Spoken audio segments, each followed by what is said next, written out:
ជាតិមុនស្រីបំរើដែលប្តីខ្ញុំជួយពីសម្រភូមិបានជូនស្នៀតសក់មួយមកឲ្យខ្ញុំតាំងពីពាក់វាខ្ញុំអស់កម្លាំងលហិតលហៃរាល់ថ្ងៃចុងក្រោយខ្ញុំថែមទាំងឆ្លងជំងឺដកខ្វក់រាងកាយខាងក្រោមរលួយរហូតដល់ស្លាប់ក្រោយស្លាប់ទើបដឹងថានាងជាចារកម្មស្ត្រូវនាងប្រើសម្រស់ដើម្បីលួងលោមប្តីរបស់ខ្ញុំរួចក៏បានផ្លាស់ប្ដូរព្រលឹងនិងវាសនាជាមួយខ្ញុំប្តីខ្ញុំឆ្លក់វង្វេងនឹងរាងកាយនាងរាល់ថ្ងៃហើយទុកឲ្យខ្ញុំស្លាប់ក្នុងកន្លែងដ៏ស្មោកគ្រោកស្លាប់ទៅគេរុំកន្ទេលរបស់ខ្ញុំចោលក្នុងព្រៃខ្មោចមានតែអាមៀតឲ្យតូចម្នាក់នោះទេដែលធ្លាប់ជួយខ្ញុំកាលនៅវាងបានលួចចេញមកបញ្ចុះសឹកឲ្យខ្ញុំពេលបើកភ្នែកឡើងវិញខ្ញុំត្រឡប់មកពេលគេជូនស្នៀតសក់វិញបើគេចង់បានរាងកាយខ្ញុំនឹងឲ្យរាងកាយមិនមែនប្រុសមិនមែនស្រីគ្រោះថ្នាក់ធំរបស់លោកម្ចាស់លើកនេះប្រហែលជានឹងបានឡើងបុណ្យស័ក្តិហើយលោកម្ចាស់ត្រឡប់មកវិញដោយជោគជ័យពិតជាសំណាងរបស់នគរយើងមែនញៀវក្នុងពិធីនាំគ្នាលើកកែវអបអរញឹមសម្លឹងមកស្វាមីនឹងរូបខ្ញុំលោកម្ចាស់ពិតជាមានសំណាងណាស់ចេញច្បាំងអស់រយៈពេល3ខែភរិយាទាំងពីរទន្ទឹងរង់ចាំរាល់ថ្ងៃគួរឲ្យច្រណែនខ្លាំងណាស់វ៉ាន់រូនៅមិនទាន់មានឋានៈអ្វីឡើយតែត្រូវបានគេហៅថាជាភរិយានាងលាក់ទឹកមុខមោទនភាពមិនចិត្តឡើយដើរមករកខ្ញុំយ៉ាងទន់ភ្លន់វ៉ាន់រូដឹងថាបងស្រីបន់ស្រន់ឲ្យលោកម្ចាស់រាល់ថ្ងៃទើបខំទៅវត្តហានសានដើម្បីសុំស្នៀតសក់សេរីសួស្ដីនេះឲ្យបងនាងដកស្នៀតសក់ឈើមួយចេញមកបងស្រីពាក់វាទៅច្បាស់ជាជួយឲ្យលោកម្ចាស់ឈ្នះរាល់សមរភូមិហើយត្រឡប់មកវិញដោយសុវត្ថិភាពជាតិមុនខ្ញុំត្រេកអរដែលស្វាមីឈ្នះសឹកត្រឡប់មកវិញហើយរំភើបនឹងទឹកចិត្តរបស់ជាងវ៉ាន់រ៉ូក៏ឲ្យនាងដោតស្នៀតសក់លើក្បាលភ្លាមតែស្មានមិនដល់ថាវាជាវត្ថុចង្រៃ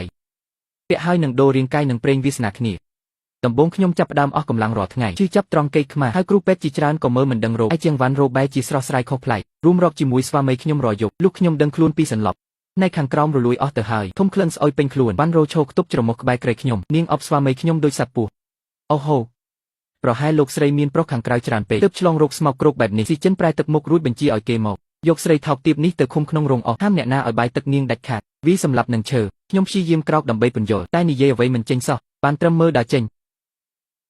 រហូតដល់ខ្ញុំស្លាប់ក្នុងរោងអស់មិនយល់ថាស្វាមីដែលធ្លាប់ស្រឡាញ់ហេតុអ្វីប្រែប្រួលដល់ថ្នាក់នេះក្រោយមកវិញ្ញាណខ្ញុំក៏ហោះឡើងទើបដឹងថាគេជាចារបរោះត្រូវប្រែសម្រស់លបួងស្វាមីចូលភូមិគ្រឹះតាមពិតគេគ្មានសល់អាយុច្រើនទេគឺពឹងផ្អែកលើស្នៀតសក់នេះដូររាងកាយនិងវាសនាខ្ញុំឲ្យគេខ្ញុំជឿចាប់ណាស់តែជាវិញ្ញាណធ្វើអ្វីគេមិនបានសំឡេងតន្ត្រីបន្លឺឡើងខ្ញុំក៏ដឹងខ្លួនឡើងវិញឃើញភាពសាហាវក្នុងភ្នែកនាងហុចស្នៀតសក់មកយ៉ាងទន់ភ្លន់បងស្រីចាំខ្ញុំដោតឲ្យ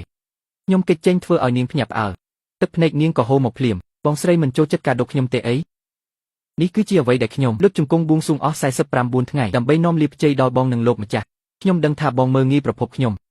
ទើបខ្ពើមរបស់ដែលខ្ញុំជូននេះជាទឹកចិត្តរបស់នាងហេតុអ្វីលោកស្រីធ្វើមុខត្រជាក់ដាក់បើអញ្ចឹងពួកយើងមិនហ៊ានជូនកាដូទៀតទេនាងជាក្មេងកំព្រាដែលជួយពីសមរភូមិ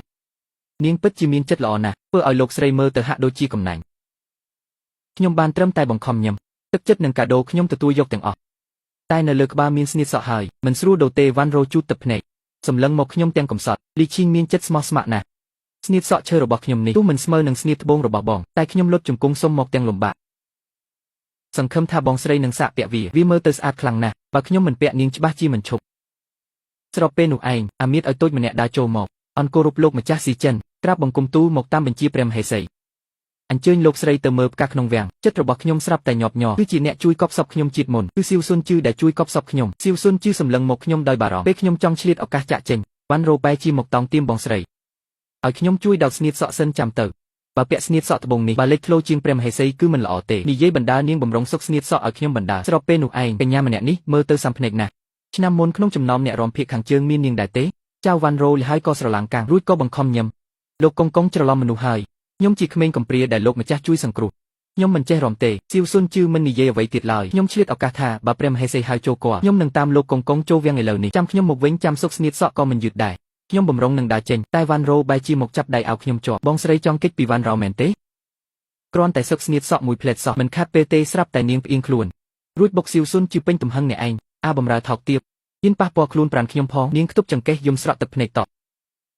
ឆ្លងតាមសភានីត្រីផាប់ថៃ Technology ធ្វើឲ្យអតិថិជនគឺជឿទុកចិត្តជាមួយនឹងយេសកា Collagen ត្រីផាប់ថៃមែនតើដោយសារតែប្រើទៅបានផលតាំងពីប្រអប់ទី1ប្រើយេសកា Collagen ម្ដងស្មើនឹង Collagen ធម្មតា10ដបឯណោះយេសកា Collagen គឺជា Collagen ត្រីផាប់ថៃដែលបានឆ្លងកាត់បច្ចេកវិទ្យាទំនើបចុងក្រោយគេបង្អស់របស់ប្រទេសជប៉ុនត្រូវបានទទួលស្គាល់ជាអន្តរជាតិជាពិសេសគឺ Worldwide ខ្លាំងមែនតើនៅលើពិភពលោកអ្នកណាមិនល្បីអ្នកណាមិនស្គាល់ជាមួយនឹងប្រភេទត្រីផាប់ថៃគឺជា Collagen ដែលមានប្រសិទ្ធភាពខ្ពស់ខ្លាំងបំផុតបើធៀបទៅនឹង Collagen ផ្សេងៗទៀតសម័យមើលសូម្បីតែអ្នកជំនាញសាស្ត្រាចារ្យអ្នកវិទ្យាសាស្ត្រតាក់ទងទៅនឹងបច្ចេកវិទ្យាក៏ណែនាំឲ្យប្រើជាមួយនឹងពពុះ Collagen ត្រីផាប់ថៃដែរ ដោយសារតែវាមានម៉ូលេគុលតូចៗខ្លាំងមែនតើងាយឲ្យសារពាង្គកាយស្រូបយកជាពិសេសគឺទទួលបានប្រសិទ្ធភាពខ្ពស់ខ្លាំងមែនតើញ៉ាំជាមួយនឹងយ៉ាសកា collagen 3 peptide ជាប្រចាំថ្ងៃបងអូនចំណេញលុយហើយចំណេញពេលខ្លាំងមែនតើចំណាយចាំកោដៅទទួលបានសម្រស់ស្រស់ស្អាតតាំងពីក្បាលរហូតដល់ចុងជើងជាពិសេសសុខភាពរបស់យើងក៏អំណោយផលល្អដែរញ៉ាំជាមួយនឹងយ៉ាសកា collagen 3 peptide ជាប្រចាំថ្ងៃជួយសម្រួលដល់ការគេងសម្រួលដល់បញ្ហារោគស្ត្រីរដូវមកទៀងទាត់ល្អកាត់បន្ថយការឈឺចុកចាប់សន្លាក់ជាពិសេសគឺជួយបង្កើនអង្គភាពការពារប្រឆាំងទៅនឹងមេរោគក៏ដូចជាជំងឺផ្សេងៗផងដែរជាពិសេសគឺជំងឺផ្ដាសាយមួយវិញទៀតជួយបំបត្តិនៅបញ្ហាស្នាមផ្នែកជ្រៀតជ្រោយនៅលើស្បែកជួយឲ្យស្បែកសភ្លឺថ្លាចេញពីខាងក្នុងសក់កញ្ចក់ដោះលូតលាស់វែងល្អរឹងមាំមែនតើតាមទាំងជួយការពារស្បែកពីពន្លឺ UV កុំឲ្យកើតមាននៅបញ្ហាក្រហមបំបត្តិទាំងបញ្ហាមុខមុនស្នាមចំអាចរយនៅលើស្បែកទៀតញ៉ាំជាប្រចាំថ្ងៃសម្រាប់កាន់តែក្មេងជាងវ័យសុខភាពក៏ល្អគ្មានជាតិស្ករប៉ះពាល់សុខភាពឬក៏ធ្វើឲ្យធាត់ឡើយលោកស្រីជាភ្ញៀវនាំគ្នាផ្លាស់ប្ដូរទឹកមុខនៅកណ្ដាលវាលចំហបែបនេះហ៊ានបៀតបៀនមនុស្សរបស់គ្រួសារលោកម្ចាស់ផងមនុស្សថោកទាបបែបនេះគួរតែវាឲ្យងាប់ទោះវ៉ាន់រ៉ូមានដើមកំណើតទាបតែនាងក៏ជាស្រីស្អាតស្អំម្នាក់ដែរបើត្រូវគេប្រមាថបែបនេះស្លាប់ទៅវិញប្រសើរជាងរស់នៅគាត់និយាយបំរុងបោកក្បាលនឹងសសរស៊ីចិនក្រោកឈរឡើងភ្លាមហើយទាញគាត់មកអប់ក្នុងដៃសៀវស៊ុនជឿមុខស្លេកស្លាំងខ្លាំងគាត់លូតជង្គង់បដិសេធថាគ្មានទេអំបញ្ញមិញអ្នកនាងដួលមករកខ្ញុំគ្រាន់តែលូកដៃជួយទប់ប៉ុណ្ណោះមិនទាន់បានប៉ះខ្លួនអ្នកនាងផងជាងវ៉ាន់រ៉ូយំកាន់តែខ្លាំងឡើងស៊ីចិនខឹងខ្លាំងបញ្ជាឲ្យអូសបំរើចេញវា50ឈើរួចបញ្ជូនទៅផ្នែកដាក់ទុនកម្មខ្ញុំប្រញាប់ទៅខាត់លោកម្ចាស់គាត់ជាមនុស្សរបស់អាគមហេសីបើត្រូវវាក្នុងភូមិគ្រឹះយើងបើស្លាប់តើនឹងដោះស្រាយយ៉ាងណាហេតុអ្វីបងស្រីជួយអ្នកក្រៅឬមួយបំរើម្នាក់នេះលួចប៉ះបងដែរទើបបងស្រីសប្បាយចិត្តបែបនេះសម្ដីនាងពិតជាពីស្ពោខ្លាំងណាស់ចង់បង្កាច់បង្ខូចថាខ្ញុំមានសហាយស៊ីចិនសម្លឹងមកខ្ញុំដោយក្រសែភ្នែកសង្ស័យបំផុតពេលខ្ញុំរៀបនឹងហើបមាត់និយាយសៀវស៊ុនជឿបែរជាសុំទទួលទោសសុំលោកម្ចាស់យកដល់មហេសីមេត្តាទុកជីវិតឲ្យខ្ញុំផងដើម្បីត្រឡប់ទៅរីកាវិញចិត្តខ្ញុំហាក់ដូចត្រូវគេច្របាច់បើជួយនឹងបញ្ជាក់ថាមានសហាយស៊ុនជឿគឺជាកំណប់ទ្របខឹងរហូតដល់ញ័រពេញខ្លួនរលែកមើលស្នៀតសក់ឈើក្នុងដៃវ៉ាន់រ៉ូក៏កើតមានគំនិតមួយភ្លាមបើគេចង់បដូរវាសនាជាមួយខ្ញុំនឹងផ្ដល់រូបកាយពិសេសឲ្យគេខ្ញុំក្រឡេកមើលទៅស៊ុនជឿមិនដឹងថាគេនឹងជ្រើសរើសយ៉ាងណាសំឡេងវីនឹងឈើបន្លឺចេញពីឃ្លាំងជាតិមុនគេជាអ្នករៀបចំសពឲ្យខ្ញុំជាតិកាលនេះគេមកទទួលទោសជំនួសតើខ្ញុំអាចធ្វើអ្វីឲ្យគេបានខ្លះជួយគេឲ្យរួចពីរូបកាយមិនប្រុសមិនស្រីចាក់ចេញពីវាំងដើម្បីសេរីភាពស្របពេលនោះឯងអ្នកបម្រើរត់មកប្រាប់ថាគេសន្លប់ហើយសួរថាតើត្រូវវីបន្តទៀតទេចិត្តខ្ញុំស្រាប់តែភ័យបារម្ភតើលោកម្ចាស់មានប្រសាសន៍យ៉ាងណាលោកម្ចាស់នៅជាមួយវ៉ាន់រ៉ូមិនឲ្យឈប់គឺចង់វីឲ្យស្លាប់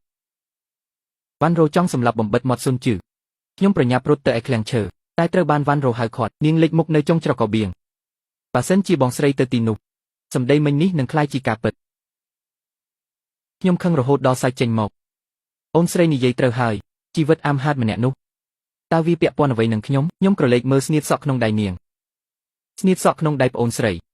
នៅចង់បំពាក់ឲ្យខ្ញុំទៀតឬបងស្រីព្រមពាក់ឲ្យមែនទេភ្នែករបស់ភ្លឺឡើងប្រញាប់ហុចស្នៀតសក់ឈើមុខខ្ញុំទទួលយកវាថ្ងៃស្អែកជាថ្ងៃបុណ្យសពម៉ែខ្ញុំត្រូវទៅវត្តអុជធូប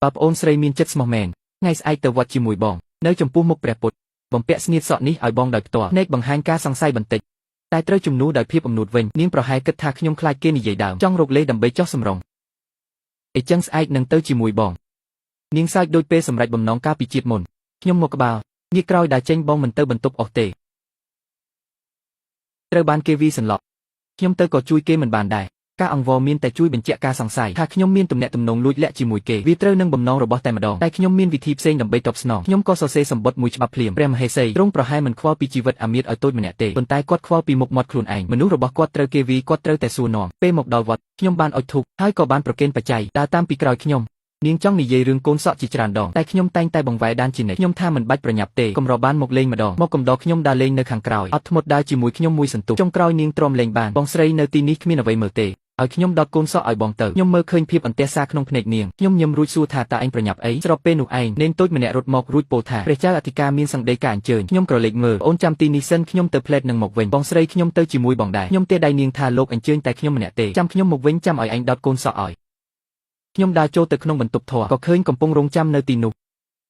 អរគុណលោកស្រីដែលបានជួយជីវិតខ្ញុំបើលោកស្រីមិនសរសេរសម្បត្តិថ្វាយម្ចាស់កត្រីខ្ញុំប្រហែលជាស្លាប់បាត់ហើយរួចខ្ញុំក៏អង្គុយចុះសួរទៅស៊ុនជឿតើឯងចង់ចាក់ចេញពីវាំងទេគេស្រឡាំងកាំងខ្ញុំបន្តថាឬចាក់ចេញពីខ្លួនប្រាណនេះគេសម្លឹងមកខ្ញុំចំមិនយល់ថាខ្ញុំកំពុងនិយាយអ្វីខ្ញុំដកស្នៀតសក់ឈើពីក្នុងដៃអាវដូចជារបស់ជាងវ៉ាន់រូបេះបិទជាតិមុនពេលខ្ញុំត្រូវគេបោះបង់គឺគេប្រាប់ពីបំណងប្រាថ្នាខ្លួនឯងគឺចង់ក្លាយជាស្រី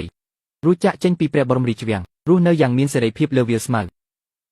នេះជាអ្វីដែលខ្ញុំឲ្យគេធ្វើការពីយប់មិញពាក់វាទៅឯងនឹងបដូររូបរាងនិងវាសនាជាមួយជាងវ៉ាន់រូ អរគុណលោកស្រីដែលជួយសម្រេចបំណងនៃរបស់គេចាប់ផ្ដើមក្រហមលោកស្រីគឺជាមនុស្សដំបូងដែលមិនមើលងាយបំណងប្រាថ្នាខ្ញុំក្រឡេកមើលគេបន្តិចបញ្ជាក់ថាគេក៏បានកើតជាថ្មីដែររួចខ្ញុំក៏ហុចថ្នាំគ្រាប់ពិសេសឲ្យគេវាអាចការពារជំងឺចម្លងពីចង្វាន់រូបដូរឲ្យស៊ុនជឺនៅពេលនេះថ្ងៃស្អែកឯងចាំខ្ញុំនៅទីនេះចាប់ពីពេលនេះទៅឯងមានឈ្មោះថាគូស៊ឺខ្ញុំរុញទ្វារដើរចេញទៅក្រៅនៅសួនមីចង្វាន់រូចាំឡើងអស់អត់ធ្មត់ឃើញខ្ញុំដើរចេញមកគេប្រញាប់សួរថាបងទៅណាយូរម្លេះខ្ញុំញឹមបន្តិចដកស្នៀតសក់ឈើចេញពីក្នុងដៃអាវធ្វើឲ្យប្អូនចាំយូរហើយមកនេះជួយបងសុកស្នៀតសក់នេះផង